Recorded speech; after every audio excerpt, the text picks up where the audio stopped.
Hello everyone. Welcome to Priyanka Edu Advisor and I am Priyanka Chauhan.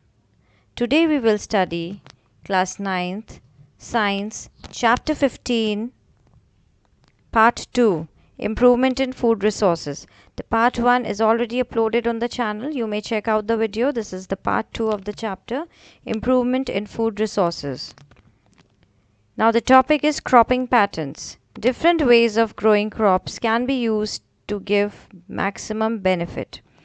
हम बहुत different तरह के crops को उगाने के मेथड्स को यूज़ कर सकते हैं, जिसमें फर्स्ट है मिक्स्ड क्रॉपिंग। मिक्स्ड क्रॉपिंग में दो या दो से ज़्यादा क्रॉप्स को एक साथ लगाया जाता है on the same piece of land. एक ही पीस ऑफ लैंड पे एक ही फार्म के अंदर दो या दो से ज़्यादा क्रॉप्स को एक साथ में उगाया जाता है। This is called mixed cropping. For example जैसे वीट के साथ ग्राम को लगाया, wheat plus mustard, groundnut and sunflower. This reduces risk and give some insurance against the failure of one of the crops. तो ये रिस्क को reduce कर देता है टोटल फेलियर। जैसे अगर पूरी की पूरी फसल ख़राब ना हो, जैसे पूरी की पूरी फार्मर्स की पूरी क्रॉप ख़राब हो जाती है या फसल ख़राब हो जाती है, तो उस रिस्क को ये कम करने का काम करती हैं। जैसे सपोज़ कोई एक पर्टिकुलर पेस्ट या कोई डिज़ीज़ हो गई है प्लांट्स को, तो अगर दो क्रॉप्स लगी हुई होंगी तो एक ही तरह की क्रॉप ख़राब होगी, दूसरी तरह की क्रॉप बच जाएगी, तो फार्मर्स को नुकसान नहीं होगा। Second is the intercropping. Intercropping is growing two और more crop simultaneously on the same field in a definite pattern. Mix cropping में दोनों साथ में लगाए जा रहे थे, दो या दो से ज़्यादा। इंटरक्रॉपिंग में भी वही है कि दो या दो से ज़्यादा क्रॉप्स एक साथ फील्ड में लगाए जा रहे हैं, पर एक डेफिनेट पैटर्न में लगाए जा रहे हैं। उनकी फिक्स रो बना दी जाती है, ऑल्टरनेट, जैसे इस फिगर में दिखाया हुआ है। ये जो 2 रोज़ है इसमें कैबेज है, फिर ये जो 2 रोज़ है इसमें नेक्स्ट क्रॉप लगा दी, फिर यहाँ पे 2 रो, यहाँ पे अगेन कैबेज की लगा दी। तो इस तरह से फिक्स्ड 2-2 रो करके एक डेफिनेट पैटर्न में क्रॉप्स को लगाया जाता है। A few rows of one crop alternate with a few rows of the second crop. For example, soyabean plus maize. तो सोयाबीन और मेज़ को इस तरह से लगाया ऑल्टरनेट करके, और अ फिंगर मिलेट बाजरा और काउपी लोबिया को ऑल्टरनेट करके फील्ड में लगाया। The crops are selected such that the nutrient requirements are different. तो क्रॉप्स को इस बेसिस पे सेलेक्ट किया जाता है कि उनकी न्यूट्रिएंट रिक्वायरमेंट जो है वो अलग है। This ensures maximum utilization of the nutrient supplied. तो इसका मतलब सॉइल के अंदर जो न्यूट्रिएंट्स प्रेजेंट है उसका मैक्सिमम प्लांट्स उसको यूटिलाइज कर रहे हैं, और उनकी अलग अलग रिक्वायरमेंट्स हैं न्यूट्रिएंट्स की, तो सारे सॉइल के न्यूट्रिएंट्स अच्छे से यूज़ हो सकते हैं। And also prevent pest and diseases from spreading to all the plants. और अगर कोई डिजीज़ हो जाती है या फिर कोई पेस्ट ख़राब कर देता है आके, तो वो जो डिज़ीज़ है वो सारे प्लांट्स में नहीं फैलेगी, वो कुछ प्लांट्स ही उससे ख़राब हो पाएंगे। belonging to one crop in the field. This way both crops can give better returns. तो दोनों क्रॉप्स से फार्मर्स को अच्छा प्रॉफिट हो सकता है। Next is the mixed cropping. या इसमें हम नेक्स्ट में एक और मेथड पढ़ेंगे। पहले क्रॉप रोटेशन। मिक्स क्रॉपिंग हमने पढ़ लिया था और इंटरक्रॉपिंग पढ़ लिया था, अब क्रॉप रोटेशन है। The growing of different crops on a same piece of land in a pre planned succession is known as crop rotation. Crop को एक के बाद एक प्री प्लान्ड वे में ग्रो किया जाता है। जैसे एक बार में लेग्यूमिनस प्लांट्स को ग्रो कर लिया फार्मर्स ने, तो उससे क्या होगा, सॉइल की फर्टिलिटी इंक्रीज हो जाएगी। फिर लेग्यूमिनस प्लांट्स को ग्रो करने के बाद में, क्योंकि नाइट्रोजन ज़्यादा हो जाएगा सॉइल में, उसके बाद वीट या राइस कोई दूसरा क्रॉप ग्रो कर लेंगे, जिससे सॉइल की फर्टिलिटी मेंटेन रहेगी। This is crop rotation. Depending upon the duration, crop rotation is done for different crop combinations. The availability of moisture and irrigation facilities decide the choice of the crop to be cultivated after one harvest. ये बहुत सारे factors पे depend करता है कि कौन से crop के कॉम्बिनेशन को यूज़ किया जाए। इरिगेशन फैसिलिटीज़ कैसी है, सॉइल में मॉइस्चर कितना अवेलेबल है, एक क्रॉप को हार्वेस्ट करने के बाद फिर नेक्स्ट कौन सा क्रॉप उगाया जाए। If crop rotation is done properly then 2 और 3 crops can be grown in a year. अगर हम प्रॉपरली क्रॉप रोटेशन करें तो 2 से 3 क्रॉप्स को एक साल में अच्छे हार्वेस्ट के साथ लगाया जा सकता है in the field. Next is the crop protection management. Field crops are infested by a large number of weeds, insect, paste and diseases. तो जो अनवांटेड प्लांट्स होते हैं जिन्हें वीड बोलते हैं, इंसेक्ट्स हो गए, पेस्ट हो गए या फिर डिजीजेस के कारण बहुत सारे क्रॉप्स खराब हो जाती है। If weeds and pests are not controlled at the appropriate time, then they can damage the crop so much that most of the crop is lost. अगर सही टाइम पे इनको कंट्रोल नहीं किया जाए, वीड्स को और पेस्ट्स को, तो पूरी की पूरी क्रॉप खराब हो सकती है। Weeds are unwanted plants in the cultivated field. ये अनवांटेड प्लांट्स होते हैं जो हमें नहीं चाहिए होते हैं, पर फिर भी फील्ड्स में अपने आप लग जाते हैं। जैसे कि एग्जाम्पल है जैंथियम। तो learn the names of the weeds. Xanthium, its common name is Gokhru. Next scientific name is Parthenium और इसको common name है इसका गाजर घास। Then scientific name is Cyprinus rotundus और इस common name है मोठा। So you have to learn all these examples of the weeds. Now they compete for food, space and light. ये main crop के साथ competition करती हैं। फूड के लिए, न्यूट्रिएंट्स के लिए, स्पेस के लिए, सनलाइट के लिए। तो यह कंपटीशन होता है मेन प्लांट के साथ, जो भी क्रॉप वहाँ पे ग्रो हो रही है। वीड्स टेक अप, ये पूरा न्यूट्रिएंट्स ले लेती हैं सॉइल से और जो crop and reduce the growth of the crops. तो जो क्रॉप आसपास ग्रो हो रही है उसकी ग्रोथ पे इफेक्ट पड़ता है, उसकी ग्रोथ रुक जाती है या कम हो जाती है। Therefore removal of the weeds from the cultivated fields during the early stages of the crop growth is essential after a good harvest. तो इसमें दिया हुआ है कि वीड्स को हटाना चाहिए, रिमूव कर देना चाहिए फील्ड से। और कब रिमूव कर देना चाहिए? जब उसकी अर्ली स्टेज ही हो, मतलब उसमें फ्लावरिंग नहीं हो और उसमें सीड्स नहीं आए हो। क्योंकि अगर उसमें सीड्स आ जाएंगे तो वो सीड्स फिर और सॉइल में जाके गिरेंगे और वहाँ से और नए प्लांट्स उगेंगे। तो जब वो स्टार्टिंग में, जब उसकी वेजिटेटिव फेज़ हो, इनिशियल फेज़ में ही वीड्स को हटा देना चाहिए, जिससे कि जो मेन क्रॉप लगाई है उसकी उसकी जो मेन क्रॉप है वो अच्छे से ग्रो कर पाए और उसकी प्रोडक्शन ज़्यादा हो पाए। नहीं तो वीड्स उसकी प्रोडक्शन को इफ़ेक्ट करती हैं। Generally insect pest attack the plants. ये जो इंसेक्ट पेस्ट होते हैं ये अटैक कर देते हैं प्लांट पे। ये किस तरह से अटैक करते हैं ये भी आपको लर्न करना है, किस तरह से ये प्लांट्स को ख़राब करते हैं। They cut the stem, root stem और लीव्स को कट कर देते हैं, या प्लांट्स के अंदर जो सेल सैप होता है प्लांट के पार्ट्स में उसको सक कर लेते हैं, या बोर इनटू द स्टेम, या उसके अंदर बोर करके फ्रूट्स और उनको ख़राब कर देते हैं। दे दस affect the health of the crop. तो क्रॉप की हेल्थ को भी अफेक्ट करते हैं और उसका जो प्रोड्यूस है, प्रोडक्शन है, उसको भी, ईल्ड को भी कम कर देते हैं। Diseases in plants are caused by the pathogens such as bacteria, fungi and viruses. तो प्लांट्स के अंदर इन सबसे पैथोजेंस होते हैं डिजीज़ कॉजिंग माइक्रो ऑर्गेनिजम्स, उनको पैथोजेंस बोल रहे हैं। तो ये पैथोजेंस हैं बैक्टीरिया, फंजाई, वायरस, ये प्लांट्स में डिजीजेस करते हैं। ये पैथोजेंस कहाँ से आते हैं? ये सॉइल, वाटर या एयर से आ सकते हैं। Weeds, insects and diseases can be controlled. इनको बहुत सारे मेथड से कंट्रोल किया जाता है। जो एक वन ऑफ द मेथड्स है इनको कंट्रोल करने का वो है use of pesticides. Pest control हो जाएगा। हर्बिसाइड्स, हर्बिसाइड्स स्प्रे कर देंगे, या फिर इंसेक्टिसाइड्स, इंसेक्ट्स को कंट्रोल करने के लिए इंसेक्टिसाइड्स, और फंगस को कंट्रोल करने के लिए फंगीसाइड्स। तो ये केमिकल्स होते हैं, ये मार्केट में मिलते हैं, इनको फार्मर्स स्प्रे कर देते हैं फील्ड्स में, जिससे इन सब से बचा जा सके।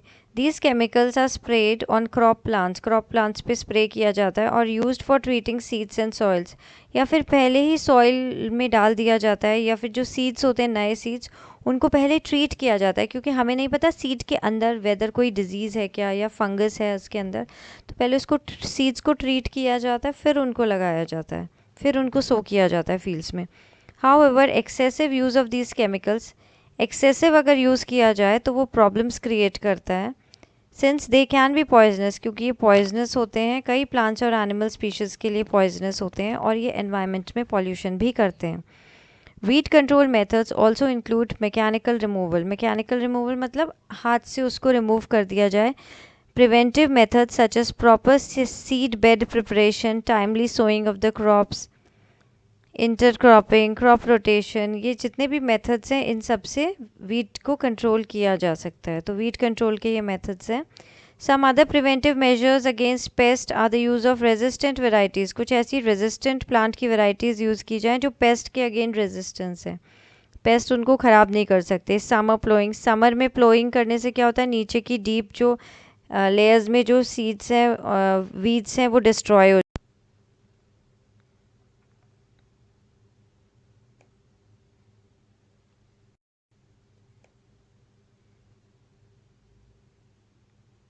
Next topic is storage of grains.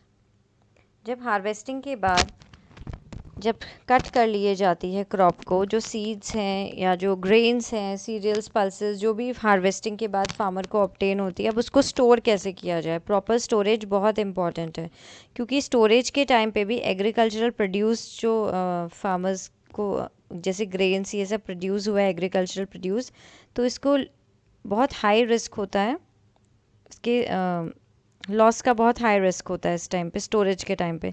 तो क्या क्या फैक्टर्स हैं जो लॉस करते हैं इस टाइम पे। कुछ बायोटिक फैक्टर्स हैं, जैसे कि इंसेक्ट्स ख़राब कर सकते हैं, या रोडेंट्स जैसे रैट्स हो गए, या फिर फंजाई, माइट्स, बैक्टीरिया, ये सब क्रॉप को ख़राब कर दे जब फार्मर ने इनको स्टोर किया हुआ है। या फिर एबायोटिक फैक्टर्स हो गए, जैसे कि inappropriate moisture and temperature in the place of storage. तो प्रॉपर टेम्परेचर और मॉइस्चर पे अगर स्टोर नहीं किया जाए तो वो वहाँ पे ख़राब हो सकती है, माइक्रो ऑर्गेनिजम्स अटैक करके उसको ख़राब कर सकते हैं। These factors cause degradation in the quality. तो इन फैक्टर एबायोटिक और बायोटिक फैक्टर्स के कारण क्वालिटी डिग्रेड हो सकती है, या फिर वेट कम हो सकता है क्रॉप का, पुअर जर्मिनेबिलिटी, बाद में सीड्स प्रॉपर जर्मिनेट नहीं करें, जो मेन क्रॉप है उसका कलर चेंज हो गया, या all leading to poor marketability, फिर उसके कारण मार्केट में उसका जो फार्मर को जो कॉस्ट मिलेगी वो कम मिलेगी, क्योंकि अगर वो ख़राब हो गई उनकी क्रॉप किसी भी फैक्टर से, एबायोटिक या बायोटिक फैक्टर्स के कारण, तो उन्हें जो पैसे मिलेंगे, मनी मिलेगी, वो कम मिलेगा। These factors can be controlled by proper treatment and by systematic management of the warehouses. तो जो वह जहाँ वेयर हाउसेज में इनको रखा जाता है वहाँ पे प्रॉपर ट्रीटमेंट होना चाहिए, और प्रॉपर एक मैनेजमेंट होना चाहिए कि प्रॉपरली इन्हें किस तरह से रखा जाए। तो कुछ प्रिवेंटिव और कंट्रोल मेजर्स यूज़ किए जा सकते हैं ग्रेन्स को स्टोर करने से पहले, जिसमें strict cleaning of the produce before storage. तो प्रॉपर क्लीनिंग होनी चाहिए, प्रॉपर ड्राइंग होनी चाहिए प्रोड्यूस की, उसको सन ड्राई करना चाहिए जिसमें उसमें कोई मॉइस्चर ना रहे, क्योंकि प्रॉपर उसमें मॉइस्चर, जैसे सीड्स हैं, सीड्स में मॉइस्चर रह जाएगा तो उनको ख़राब होने के चांसेस रहेंगे, माइक्रो ऑर्गेनिजम्स में अटैक इट। तो उसको सन ड्राइंग करना चाहिए अच्छे से, फर्स्ट इन द सनलाइट, और फिर उसे शेड में ड्राई करना चाहिए जिससे मॉइस्चर कंटेंट बहुत कम हो जाए, तो फिर वो ख़राब नहीं हो। The fumigation using chemicals that can kill paste, और प्रॉपर फ्यूमिगेशन होना चाहिए वेयर हाउसेज में जिससे पेस्ट वहाँ के मर जाएं, पहले से उनको फ्यूमिगेशन करके और फिर उसके बाद में स्टोर करना चाहिए। Now the next topic is animal husbandry. Animal husbandry एक scientific management है एनिमल लाइफ स्टॉक्स को रखने का, फीड्स में जो लोग रखते हैं, फार्मर्स रखते हैं। It includes various aspects such as feeding, breeding and disease control. तो एनिमल्स की फीडिंग का, ब्रीडिंग, डिजीज़ कंट्रोल, इन सब का ध्यान रखना पड़ता है। एनिमल बेस्ड फार्मिंग इंक्लूड्स कौन कौन से एनिमल्स को रखा जाता है, जो डोमेस्टिक एनिमल्स, और उनको किस तरह से ब्रीड कराया जाता है, जैसे कि cattle, goat, sheep, poultry, fish farming. As the population increases and as living standards increase, the demand for milk, जैसे जैसे population increase हो रही है और लोगों का standard of living भी increase हो रहा है, तो milk, egg, meat, इनकी जो demand है वो बढ़ती जा रही है। Also, the growing awareness of the need for human treatment of the livestock has brought in new limitations in the livestock farming. Thus, livestock production also needs to be improved. तो life stock production जो है इसको improve करना चाहिए। Life stock यहाँ animals के लिए use किया जा रहा है, जैसे कि कैटल हो गए, these are the livestock. Cattle farming, cattle husbandry is done for 2 purpose. 2 purpose के लिए की जाती है एनिमल हस्बेंड्री। एक तो मिल्क के लिए, और दूसरा ड्रॉट लेबर। जो फार्म्स में जो एनिमल्स वर्क करते हैं, जैसे ऑक्स हो गए, तो ये ड्रॉट लेबर हो जाता है। और मिल्क के लिए काऊ को यूज़ किया जाता है। तो यहाँ पे 2 पर्पज़ हो जाते हैं फार्मर्स के, मिल्क प्रोडक्ट्स भी मिल जाते हैं, और ड्रॉट लेबर, वो वहाँ पे फील्ड में जो ऑक्स होता है वो वर्क करता है, जैसे प्लोइंग के टाइम पे, या बहुत सारी अदर एक्टिविटीज़ में यूज़ किया जाता है, जैसे कि टिलिंग में यूज़ किया जाता है, इरिगेशन, कार्टिंग, इन सब में। Indian cattle belongs to 2 different species. 2 different species हैं इंडियन कैटल्स की। एक तो है काऊ, जिसका साइंटिफिक नेम है बॉस इंडिकस, और बफेलोज को बोला है बॉस ब्यूबालिस। तो you have to learn the scientific names, Bos indicus and Bos bubalis, buffaloes. Milk producing females, they are called the milch animals. What are milch animals? जो milk producing females होती हैं, dairy animals, they are milch animals. While the ones that are for the farm labour, जो farm में labour करने के लिए हैं, वो उन्हें बोला जाता है draught animals. Milk production depends to some extent on the duration of the lactation period. Milk production कितना हो रहा है काऊ में, बफेलोज में, वो उनके लैक्टेशन पीरियड पे डिपेंड करता है। लैक्टेशन पीरियड वो पीरियड होता है जो मिल्क प्रोडक्शन का after the birth of a calf, जब एक काफ को बर्थ देती है काऊ या फिर बफेलो, जब बर्थ देती है तो उसके बाद में जो पीरियड होता है वो होता है लैक्टेशन पीरियड। तो इस टाइम पे मेनली वो मिल्क किसके लिए प्रोड्यूस कर रही है, वो अपने काफ के लिए प्रोड्यूस कर रही है, उसको फीड कराने के लिए। तो ह्यूमन बींग्स उस मिल्क को यूज़ कर लेते हैं। So milk production can be increase. तो अगर वो लैक्टेशन पीरियड इंक्रीज़ कर दिया जाए तो मिल्क का प्रोडक्शन इंक्रीज़ हो जाएगा। एग्जॉटिक और कुछ फॉरेन ब्रीड्स के भी एग्जांपल्स हैं। Learn these names also, like Jersey, Brown Swiss, these are the exotic या फॉरेन की ब्रीड्स है। ये इंडिया की ब्रीड्स नहीं है, ये किसी दूसरी कंट्री की काऊ की ब्रीड्स हैं। They are selected for long lactation periods. तो इन काउस का, ये जो ब्रीड्स हैं काऊ की, इनका लैक्टेशन पीरियड जो है वो लॉन्ग है, लंबा लैक्टेशन पीरियड है, बहुत लंबे टाइम तक ये अच्छा मिल्क प्रोड्यूस करती हैं। वाइल लोकल ब्रीड्स, जो हमारी लोकल ब्रीड्स हैं, जो इंडिया की जो ब्रीड्स हैं, जैसे कि हो गई रेड, सिंधी एंड साहिवाल, तो लर्न दीज नेम्स। इनमें लैक्टेशन पीरियड तो ज़्यादा नहीं होता, but they show excellent resistant to the disease. तो ये डिज़ीज़ रेजिस्टेंस बहुत होता है, बहुत अच्छा होता है, ये जल्दी बीमार नहीं पड़ती हैं, इनको डिज़ीज़ से फाइट करने की बहुत अच्छी कैपेसिटी होती है। तो आप इनके कैरेक्टर्स भी लर्न करेंगे, नेम्स भी लर्न करेंगे।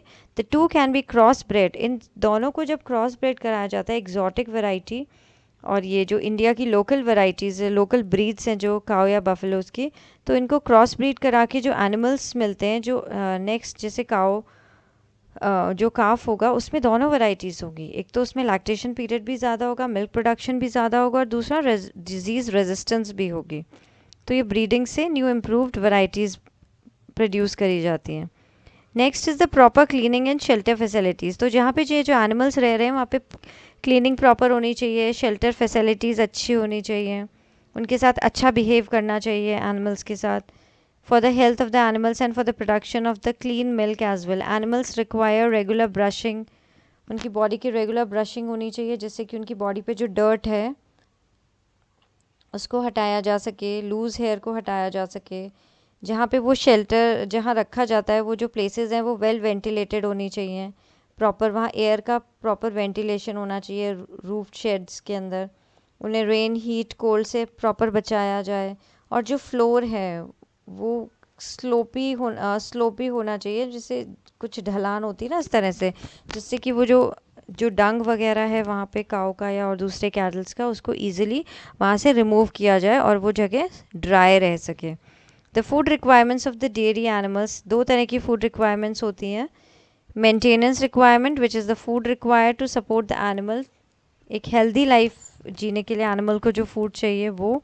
दूसरा मिल्क प्रोड्यूसिंग रिक्वायरमेंट, वो और ज़्यादा अच्छे से मिल्क को प्रोड्यूस कर सके अपने लैक्टेशन के टाइम पे, तो उस तरह का फूड देना चाहिए। विच is the type of food required during the lactation period. Animal feed includes, क्या क्या एनिमल फीड में क्या क्या होता है। रफेज होता है, ये लार्ज फाइबर होता है, which is largely a fibre, और कुछ कॉन्सेंट्रेट्स दिए जाते हैं which are low in fibre and contain relatively high levels of proteins and other nutrients. तो एक तो रफेज डाइट दी जाती है और दूसरी कॉन्सेंट्रेट्स दिए जाते हैं जिनमें प्रोटीन्स और दूसरे न्यूट्रिएंट्स बहुत हाई अमाउंट में होते हैं। कैटल जो है इनको बैलेंस्ड डाइट चाहिए, containing all the nutrients in the proper proportions में होने चाहिए। Beside such nutritious food material, certain food feed additives containing micronutrients promote the health and milk output of the dairy animals. इसके अलावा कुछ उन्हें और micro nutrients भी देने चाहिए जो ज़रूरी होते हैं, जिससे कि उनका मिल्क प्रोडक्शन बढ़ सके, उनकी हेल्थ भी अच्छी रह सके और मिल्क का प्रोडक्शन भी ज़्यादा हो सके। Cattle suffer from a large number of disease, बहुत सारी डिजीज़ होती हैं कैटल्स में, जिससे कि उनकी डेथ हो सकती है या जो वो मिल्क प्रोड्यूस करती हैं वो मिल्क प्रोडक्शन भी कम हो जाती है। तो इनको प्रॉपर उनको फीड देना चाहिए, उन्हें प्रॉपर टाइम से उन्हें खाना खिलाना चाहिए कैटल को। And the parasites of the cattle, जो पैरासाइट्स होते हैं उनकी बॉडी के ऊपर भी प्रेजेंट होते हैं और बॉडी के अंदर भी होते हैं, इंटरनल पैरासाइट्स भी होते हैं इनके अंदर। तो एक्सटर्नल पैरासाइट स्किन के ऊपर रहते हैं और स्किन के डिजीजेस करते हैं। The internal parasites like worms affect stomach and intestine. तो ये स्टमक और इंटेस्टाइन को अफेक्ट करते हैं और जो फ्लूक्स होते हैं वो लिवर को डैमेज करते हैं। इन्फेक्शियस डिजीजेस जो होती हैं वो बैक्टीरिया और वायरस से होती हैं और इन एनिमल्स को, फार्म एनिमल्स को प्रॉपर वैक्सीन देना चाहिए जिससे कि मेजर वायरल और बैक्टीरियल डिजीजेस से उन्हें बचाया जा सके, बहुत बड़ी बड़ी डिजीजेस से जिनसे कि एनिमल्स की डेथ हो जाती है। Poultry farming. Poultry farming is undertaken to raise domestic fowl for egg production और चिकन मीट। एग प्रोडक्शन के लिए और चिकन की मीट के प्रोडक्शन के लिए इनको पोल्ट्री फार्मिंग की जाती है। इम्प्रूव पोल्ट्री ब्रीड्स जो होती हैं, they are developed and farms to produce layers for eggs and broilers for the meat. तो ये जो लेयर्स होते हैं, लेयर्स से एग प्रोडक्शन अच्छा होता है, ये एग प्रोडक्शन अच्छा होता है और जो ब्रॉयलर्स होते हैं वो मीट प्रोडक्शन के लिए यूज़ की जाती हैं। द क्रॉस ब्रीडिंग प्रोग्राम्स जो हैं या इनमें भी किया जाता है, पोल्ट्री में भी किया जाता है। जैसे इंडियन जो इंडिजिनस ब्रीड्स हैं like the Aseel, learn these names. Indigenous जो इंडिया की जो लोकल ब्रीड्स हैं वो इंडिजिनस बोली जाएंगी, Indian breeds. Aseel and the foreign breeds, they are known as exotic breeds like the leghorn. इन दोनों ब्रीड्स का क्रॉस ब्रीडिंग कराने के बाद में जो इम्प्रूव्ड वैरायटी मिलेगी, they develop new varieties for the following desirable traits. जो हमें ट्रेड्स चाहिए, जो पोल्ट्री फार्मिंग में चाहिए, वो उसमें होंगे। जैसे number and the quality of the chicks, ये देखा जाएगा किस तरह का क्वालिटी है। Dwarf broiler parent for the commercial chick production.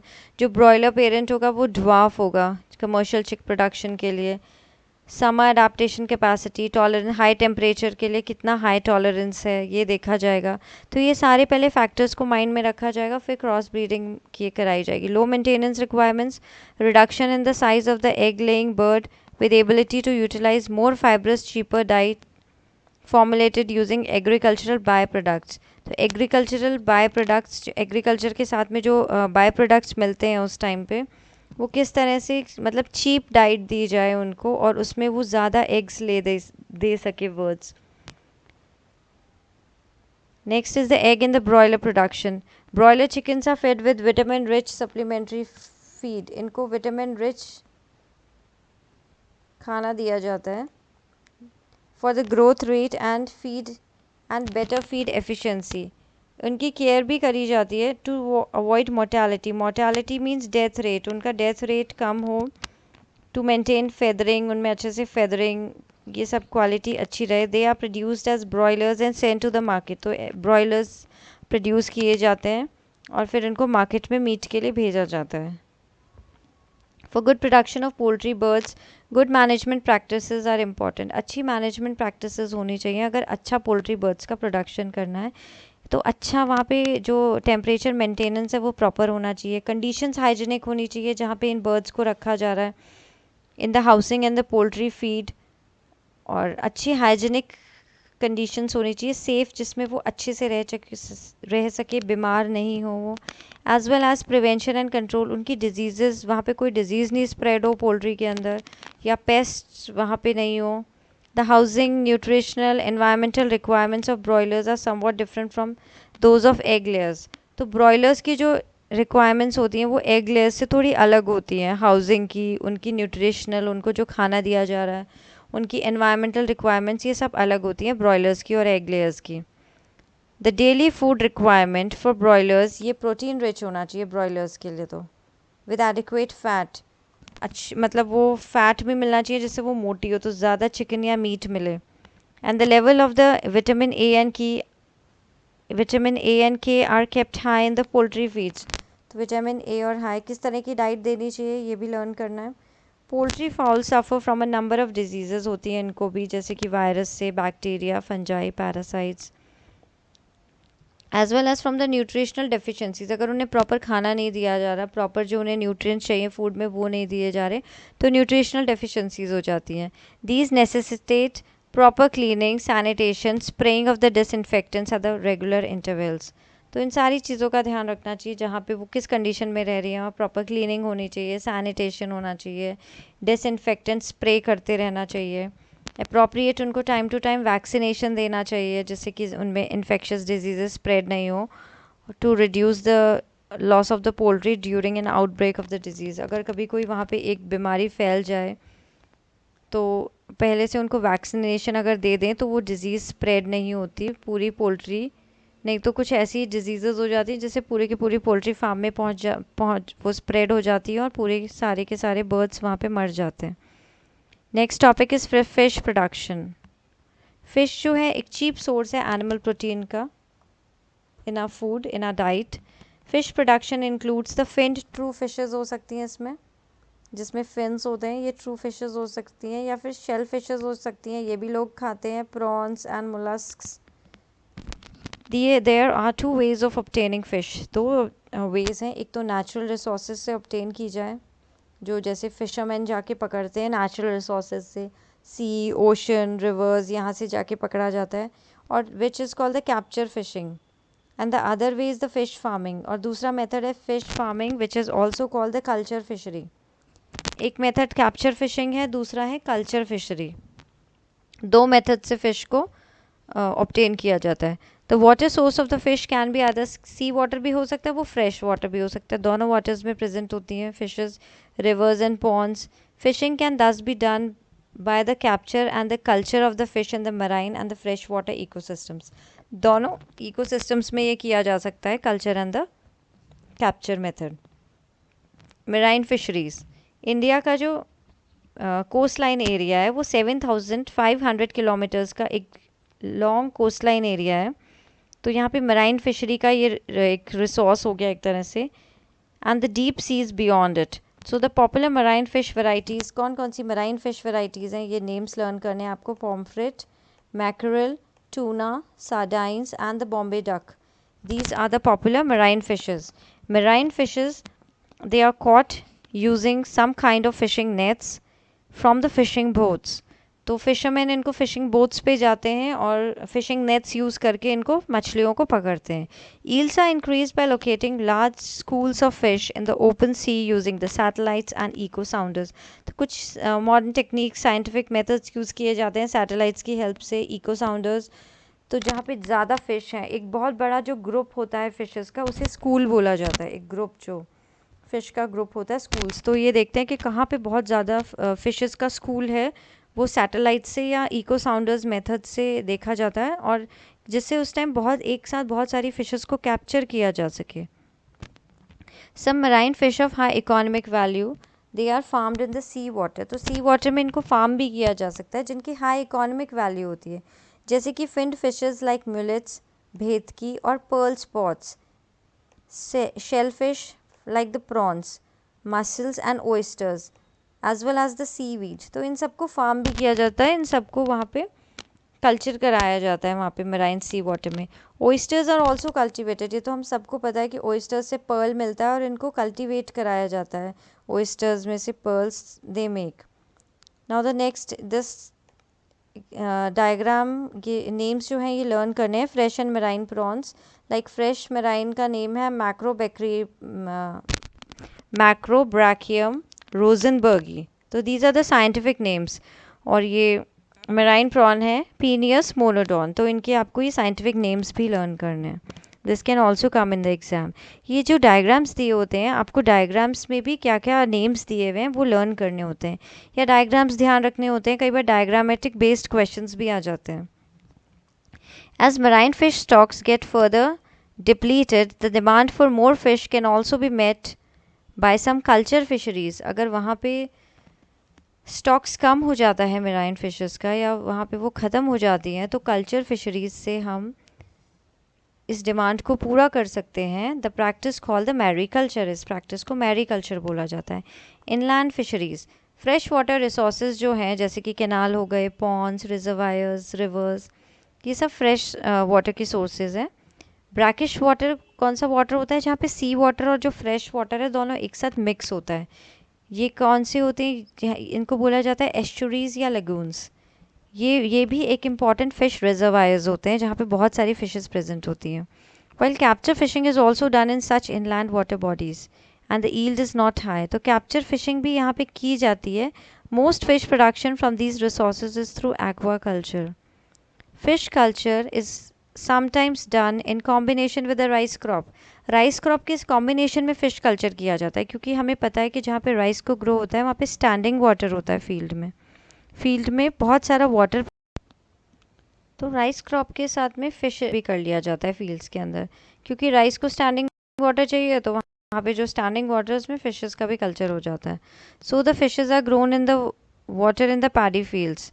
More intensive fish farming can be done in the composite fish culture system. Composite fish culture system में भी fish farming की जा सकती है. Both local and imported fish species are used in such systems. तो यहाँ पे local जो fish की species है, ये imported बाहर से जो मंगवाई गई हैं, दोनों की fish farming करी जा सकती है यहाँ पे. In such a system, a combination of 5 या 6 फ़िश की स्पीसीज़ को यूज़ किया जाता है. 5 से 6 फिशेस की जो स्पीशीज़ हैं वो उस पॉन्ड में होती हैं, एक फ़िश के सिंगल पॉन्ड के अंदर. जैसे कि कुछ फ़िश जो होती हैं वो सरफेस पे रहती हैं, तो वो सरफेस फीडर्स होती हैं. सम फिशेस ये बॉटम ऑफ द पॉन्ड में रहती हैं और कुछ बिल्कुल नीचे बॉटम में होती हैं और कुछ मिडल में रहती हैं. तो इनका जो हैबिटेट एरिया हो गया वो भी अलग अलग हो गया, इनका फीडिंग एरिया भी अलग अलग हो गया, तो पूरा पॉन्ड का एरिया यूटिलाइज हो जाता है और इससे फ़िश का प्रोडक्शन भी बढ़ जाता है. तो कंपोजिट फिशिंग में these species are selected so that they do not compete for the food. ये इनमें कंपटीशन नहीं होना चाहिए फूड के लिए. अगर कंपटीशन होगा तो उनकी और स्पेस के लिए इन सब में कंपटीशन नहीं होना चाहिए. तो सरफेस वाले सरफेस का खाना खाएंगी, मिडल में जो है वो मिडल वाला जो उन्हें फूड अवेलेबल होगा वो खाएंगी, और जो बॉटम में रहती हैं तो बॉटम में जो प्लांट्स होंगे या बॉटम में जो अवेलेबल होगा वो खाएगी. तो पूरा फूड यूटिलाइज हो जाना चाहिए वहाँ का पॉन्ड का. As a result, the food available in all parts of the pond is used. As catlas are surface feeders. Names, ये नेम्स भी लर्न करने हैं और ये इंपॉर्टेंट टॉपिक है, पूरा एग्जाम में आता है. ये कटलास जो हैं वो सरफेस फीडर्स होती हैं. रोहूज हैं ये मिडिल जोन की फीडर्स है, पॉन्ड में मिडिल जोन में रहती हैं रोहू. मृगाल्स और जो कॉमन कार्प्स हैं ये बॉटम फीडर्स हैं, ये बॉटम में रहती हैं. And the grass carps feed on the weeds. और जो ग्रास कार्प्स है स्पीशीज फिश की वो वीड खाती हैं. Together these species can use all the food available in the pond and without competing with each other. Food के लिए competition भी नहीं होता और जितना फूड अवेलेबल है पॉन्ड में वो पूरा ये फिशेस खा लेती हैं. This increases the fish yield from the pond. तो फिश का जो ईल्ड है, फिश का जो प्रोडक्शन है, ज़्यादा फिश का प्रोडक्शन बढ़ जाता है. ये एग्जाम्पल दे रखे हैं, इनकी डायग्राम्स दे रखे हैं. कटला, A is katla, B is silver carp, C is rohu, D is grass carp, and E is mrigal, and F is the common carp. So learn all these names. One problem with such composite fish culture, इसका अभी तक तो हमने advantages पढ़ी हैं. अब disadvantage क्या है कि many of these fish breed only during the monsoon season. तो during monsoon season में ही ज़्यादातर ये fish breed करती हैं. Even if fish seed is collected from the wild, अगर fish seeds को collect भी कर लिया जाता है from the wild, it can be mixed with that of the other species as well. So a major problem in the fish farming is the lack of the availability of good quality seeds. Good quality seeds हम किसे बोल रहे हैं? जो उनके eggs जो होते हैं, हम उसकी बात कर रहे हैं यहाँ पे, fishes के eggs की बात कर रहे हैं. To overcome this problem, ways have now been worked out to breed these fish in ponds using hormonal stimulation. Hormonal stimulation, क्योंकि जो फिशेस हैं ये मेनली रेनी सीजन में ही, मानसून सीजन में ही ब्रीड करती हैं. तो अब कुछ ऐसे मेथड्स हार्मोन्स उन्हें देकर हार्मोन स्टिमुलेशन से उनमें ब्रीडिंग कराई जा रही है. This has insured the supply of pure fish seed in the desired qualities. Now the last topic is the beekeeping. Honey bees को किस तरह से उनसे honey obtain किया जाए. Honey is widely used and therefore beekeeping for making honey has become an agricultural enterprise. बहुत सारे लोग ये यूज़ करते हैं. honey bees कि वहाँ पे बड़े बड़े सेटअप्स लगा देते हैं जहाँ पे वो आके अपने हाइव्स बनाती है जिनके अंदर, और वहाँ हनी प्रोड्यूस होता है, फिर वो लोग उसे आगे मार्केट में सेल करते हैं. सिंस बी कीपिंग रखने के लिए ज़्यादा बड़ा इन्वेस्टमेंट नहीं चाहिए होता. फार्मर्स इसको ईजिली यूज़ कर सकते हैं. एडिशनल इनकम हो जाती है फार्मर्स के लिए, क्योंकि जो हनी बीज़ होती हैं वो फार्म्स में, जो फील्ड्स में तो आती ही हैं, क्योंकि इनको प्लांट का जो नेक्टर होता है, फ्लावर्स का नेक्टर होता है, वो कलेक्ट करना होता है हनी बनाने के लिए। तो अगर उन्हें वहीं पे ही बी कीपिंग के लिए, मतलब उन्हें उनका बी हाइव बनाने के लिए, उन्हें बी हाइव बनाने के लिए वहीं पे प्रॉपर जगह मिल जाए, तो वहीं पे वो फार्म्स में अपना बी हाइव बना लेती हैं और वहीं पे हनी बना लेती हैं। तो लोकल वैरायटी बी की कौन कौन सी है जो कमर्शियल हनी प्रोडक्शन के लिए यूज़ की जाती है? Very important, learn these names. Apis cerana indica, commonly known as the Indian bee, ये इंडियन बी है, Apis cerana indica. Apis dorsata है, रॉक बी। इन सब के आपको कॉमन नेम्स और साइंटिफिक नेम्स लर्न करने हैं। ए मीन्स एपिस, यहाँ पे जो एपिस लिखा हुआ है ये ए शॉर्ट फॉर्म में ए लिखा हुआ है यहाँ पे। This is Apis florea, the little bee बोला जाता है इसको। एंड इटालियन बी वेराइटी, ये इटालियन बी वेराइटी है। Apis mellifera has an Italian bee variety, Apis mellifera, has also been brought in to increase yield of the honey, जिससे हनी की production बढ़ जाए। इटालियन बी वैरायटी को भी use किया जाता है। ये इस तरह का अरेंजमेंट होता है bee hive in an apiary, इसको एपियरी बोला जाता है, जहाँ पे बी हाइव्स ये बनाई जाती है। इस तरह के ये इंस्ट्रूमेंट्स ये यहाँ पे लगा दिए जाते हैं और ये हनी एक्सट्रैक्टर दिया हुआ है, किस तरह से हनी को एक्सट्रैक्ट किया जाता है। This is the variety commonly used for the commercial honey production. जो इटालियन बी की वैरायटी है वो commonly यूज़ की जाती है हनी प्रोडक्शन के लिए। The Italian bees have high honey collection capacity. Honey collect करने की कैपेसिटी बहुत ज़्यादा होती है इनमें। They sting somewhat less. Sting मतलब जो एक तरह से वो जिसे हम डंक बोलते हैं, वो डंक जो है उसकी कम होती है इसकी। And the breed very well. For commercial honey production, bee farms और apiaries are established. Commercial honey production के लिए bee farms और apiaries बनाई जाती हैं. The value or the quality of the honey depends upon the pasturage or the flowers available to the bees for the nectar and the pollen collection.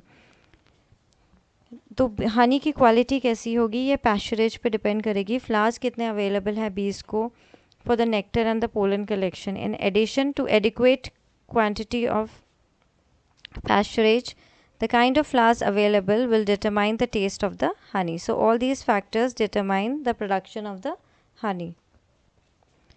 So I hope the video is helpful to you. Do like and share the video and subscribe. So I'll see you in the next video.